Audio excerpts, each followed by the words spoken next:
महाराष्ट्र की राजनीति में जो हुआ है उस पर आगे बढ़ने से पहले आइए प्रधानमंत्री मोदी का वह महान वाक्य सुनते हैं जो उन्होंने इसी 27 जून को मध्य प्रदेश के बीजेपी कार्यकर्ताओं के सामने कहे थे।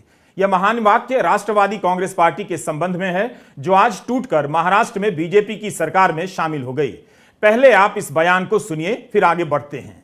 अगर मैं एनसीपी की बात करूं तो एनसीपी पर भी करीब 70,000 करोड़ रुपए के घोटालों का आरोप है।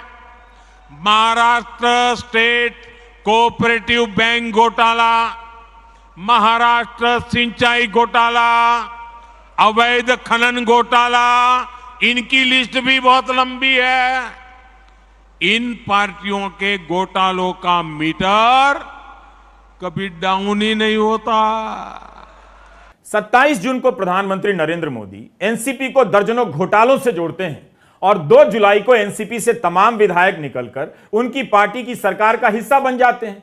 इतना बड़ा मजाक केवल प्रधानमंत्री मोदी ही कर सकते हैं, क्योंकि उन्हें पता है कि वे कुछ भी बोलेंगे, कुछ भी करेंगे, जनता को फर्क नहीं पड़ता है। जनता उनकी राजनीति को धर्म की निगाह से देखती है, उसी चश्मे से देखती रहेगी। इसलिए वे भाषण तो भ्रष्टाचार के खिलाफ देते हैं, मगर राजनीति उन्हीं के साथ करते हैं जिन पर भ्रष्टाचार के आरोप लगाते हैं। अजीत पवार के साथ आज जो भी विधायक गए, जो सांसद गए, उनमें से कईयों के खिलाफ आयकर विभाग और ईडी ने भयंकर भयंकर मामलों में केस दर्ज किए हैं। महाराष्ट्र में बाला साहब ठाकरे की शिवसेना टूट गई, शरद पवार की एनसीपी टूट गई। ठीक 1 साल पहले शिवसेना को तोड़कर एकनाथ शिंदे महाराष्ट्र के मुख्यमंत्री बने थे। आज अजीत पवार एनसीपी को तोड़कर या अपने साथ उठाकर राजभवन चल दिए और उप मुख्यमंत्री बन गए। इस राज्य की जनता एक ऐसे सियासी चौराहे पर अकेली खड़ी नजर आ रही है जहां उसका कोई नहीं। अब वो किसी को भी वोट देगी, सरकार बीजेपी की बनेगी। बीजेपी को वोट नहीं देगी तो भी सरकार बीजेपी की बनेगी। 2019 में अजीत पवार इससे पहले भी सुबह सुबह देवेंद्र फडणवीस के साथ राजभवन पहुंच गए थे। इस बार दोपहर को गए और उस वक्त उप मुख्यमंत्री पद की शपथ ले ली। यह सरकार 80 घंटे ही चली, फिर अजीत पवार इस्तीफा देकर एनसीपी में आ गए और देवेंद्र फडणवीस इस्तीफा देकर बीजेपी में ही रह गए।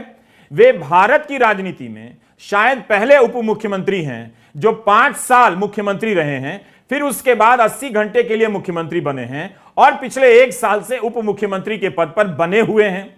आज अजीत पवार राजभवन पहुंचे, वहां उनके साथ समर्थक विधायक भी थे। शपथ ग्रहण समारोह के बाद भारत माता की जय के नारे लगे। कभी देवेंद्र फडणवीस भाषण दिया करते थे कि अजीत पवार पर इतने घोटालों के आरोप हैं कि जब उनकी सरकार बनेगी तो अजीत पवार दादा जेल में चक्की पिसिंग पिसिंग पिसिंग। ये वीडियो बयान काफी वायरल हो रहा है।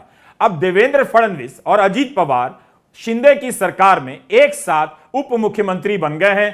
तो आप भी बोलिए भारत माता की जय।